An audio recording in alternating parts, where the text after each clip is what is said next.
வணக்கம். ஜூன் 1ஆம் தேதி கோடை விடுமுறை முடிஞ்சு பள்ளிகள் திறக்க போறாங்கன்னு நாம எல்லாரும் நினைச்சிட்டு இருக்கோம் இல்லையா? ஆனா இந்த வருஷம் அதுல ஒரு பெரிய ட்விஸ்ட் இருக்கு. ஸ்கூல்ஸ் நிஜமாவே ஜூன் 1ஆம் தேதி திறக்கப்படுமாங்கிறது ஒரு மிகப்பெரிய கேள்விக்குறியா மாறி இருக்கு. ஏன்னு கேக்குறீங்களா?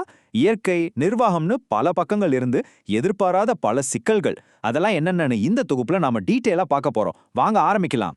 சரி, இன்னைக்கு நாம என்னென்ன பார்க்க போறோம்னா, முதல்ல பள்ளிகள் திறப்பு அட்டவணை, அப்புறம் வானிலை எப்படி குறுக்கிடுது, புதுசா வந்திருக்க வாகன பாதுகாப்பு விதிமுறைகள் என்ன, ஜிபிஆர்எஸ் விலையில இருக்கிற மிகப்பெரிய முரண்பாடு, கடைசியா அந்த வேலை நிறுத்த எச்சரிக்கை, இதையெல்லாம் தான் பார்க்க போறோம். முதல்ல இந்த பள்ளிகள் திறப்புக்கான அதிகாரப்பூர்வ அட்டவணை என்ன சொல்லுதுன்னு பார்த்துடலாம். பள்ளி கல்வித்துறை அமைச்சரோட முதல் அறிவிப்பு ரொம்பவே தெளிவா இருந்துச்சு. ஜூன் 1ஆம் தேதி பொதுமா எல்லா பள்ளிகளும் திறக்கப்படும், குறிப்பிட்ட சில மாணவர்களுக்கு மட்டும் ஜூன் 4ஆம் தேதி திறக்கப்படும்னு சொல்லிட்டாங்க. இதுதான் பேஸ்லைன். எல்லாம் பிளான் படி நடக்கும்னு நாம நினைச்ச நேரத்துல தான் பிரச்சனைகள் ஒன்னு பின்னாடி ஒன்னா வர ஆரம்பிச்சது. அந்த முதல் பிரச்சனை என்னன்னா, நம்ம மாநிலத்தோட வானிலை இடையூறுகள்.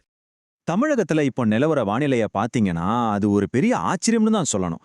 ஒரு பக்கம் பல மாவட்டங்கள்ல வெயில் சுட்டெரிக்குது, அனல் காத்து வீசுது. ஆனா அதே நேரத்துல இன்னொரு பக்கம் பாத்தீங்கன்னா தொடர் மழையால பயங்கர குளிர்ச்சியான சூழல் இருக்கு.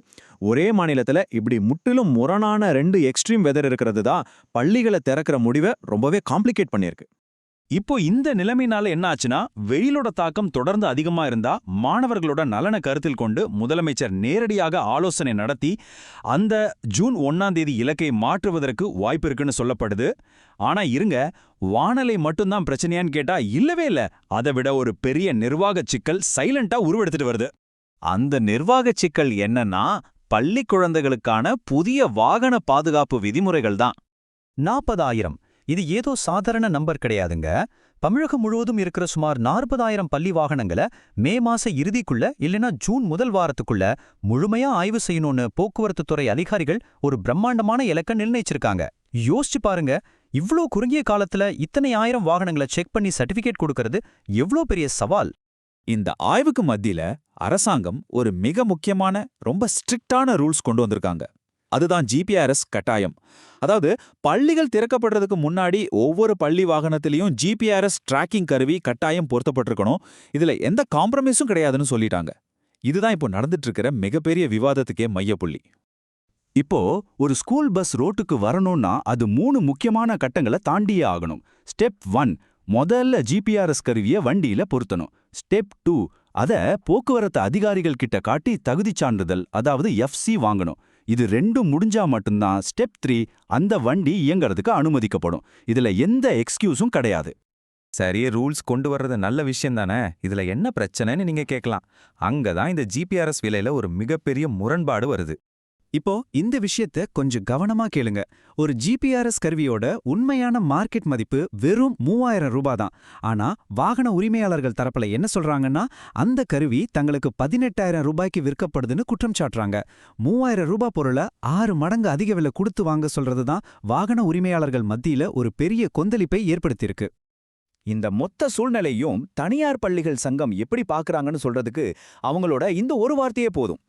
அரசின் புதிய கடுமையான உத்தரவுகளும் இந்த திடீர் காலக்கெடுவும் தங்களை வதைப்பதற்காக செய்யப்பட்டதைப் போல் உணர்கிறோம் அப்படின்னு தனியார் பள்ளிகள் சங்கத்தோட மாநில பொதுச் செயலாளர் வெளிப்படையாவே சொல்லியிருக்கார். அதாவது இவ்வளவு குறுகிய நேரத்துல இவ்வளோ பெரிய தொகையை செலவழிக்க கட்டாயப்படுத்துறது அவங்களுக்கு மிகப்பெரிய மன உளைச்சலை கொடுத்திருக்கு. இரு தரப்பிலையும் நியாயமான காரணங்கள் இருப்பதை நம்மால பார்க்க முடியுது. இப்போ விஷயங்கள் கைமீறி போய் இது ஒரு வேலை நிறுத்த எச்சரிக்கை வரைக்கும் வந்து நிக்குது. இதோட விளைவு என்ன தெரியுமா? ஒருவேளை ஜிபிஆர்எஸ் பொருத்தப்படலன்னா அரசாங்கம் எஃப்சி தரமாட்டாங்க. ஆனா வாகன உரிமையாளர்கள் என்ன சொல்றாங்கன்னா, கருவிகளை அதோட உண்மையான மதிப்பான 3,000 ரூபாய்க்கு கொடுத்தா மட்டும்தான் வாங்குவோன்னு பிடிவாதமா இருக்காங்க.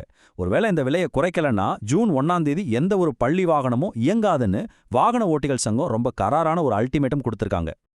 சோ இப்போ நம்ம முன்னாடி இருக்கிற மிகப்பெரிய கேள்வி இதுதான். ஒரு பக்கம் எக்ஸ்ட்ரீமான வானிலை அச்சுறுத்தல், இன்னொரு பக்கம் போக்குவரத்து வேலை நிறுத்த எச்சரிக்கை.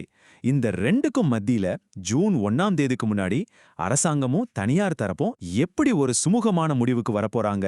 மாணவர்களோட படிப்பு பாதிக்காத வகையில இந்த முட்டுக்கட்டை எப்படி உடைய போகுது? கண்டிப்பா இதற்கான விடை சீக்கிரமே தெரிஞ்சிரும். அது வரைக்கும் நாம பொறுத்திருந்து தான் பார்க்கணும். இந்த தொகுப்பு உங்களுக்கு ரொம்பவே பயனுள்ளதா இருந்திருக்கும்னு நம்புறேன். மறுபடியும் இன்னொரு சுவாரஸ்யமான தகவலோட சந்திப்போம். நன்றி.